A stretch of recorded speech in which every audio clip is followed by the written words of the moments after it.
విజయనగరం జిల్లా శృంగవరపుకోట పట్టణంలో గల ఆర్కే గ్రౌండ్ ఫంక్షన్ హాల్లో బీజేపీ నేతల ఆత్మీయ సమావేశం నిర్వహించారు. ఈ సమావేశానికి మాజీ రాజ్యసభ సభ్యులు జీవీఎల్ నరసింహ, బీజేపీ నేతలు హాజరయ్యారు.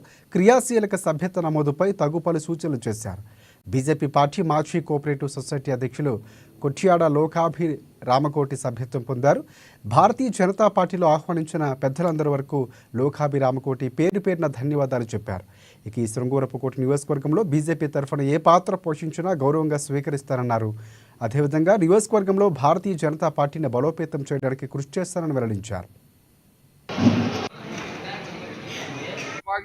ఈరోజు శృంగవరపుకోట నియోజకవర్గం 5 మండలాల నుంచి చాలా మంది నాయకులు, కార్యకర్తలు, జీవీఎల్ నరసింహరావు గారు, అలాగే జిల్లా పెద్దలు రవీంద్ర గారి ఆధ్వర్యంలో భారీగా చేరికలు జరిగినవి.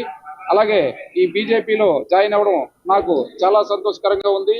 అలాగే నరేంద్ర మోడీ గారు నాకు ఇచ్చిన అవకాశాన్ని సద్వినియోగం చేసుకొని శృంగవరపుకోట నియోజకవర్గాన్ని అంచెలంచెలుగా అభివృద్ధి చేసే దిశగా ప్రయత్నిస్తూ నా యొక్క కృషి చేస్తానని హృదయపూర్వకంగా తెలియజేసుకుంటాను. విశాఖపట్నం పార్లమెంట్ లో ఉన్న కారణంగా కొంత అడ్మినిస్ట్రేటివ్ కన్ఫ్యూజన్ అనేది గతంలో చూసాం. అలాగే అనేక మంది ఈ ప్రాంత వాసులు ఇది విజయనగరం జిల్లా కాబట్టి వైద్యానికి ఖచ్చితంగా రిఫరల్ అన్నది విజయనగరం జిల్లాకు వెళ్తుంది, కానీ కేజీహెచ్ కు పంపటం లేదు.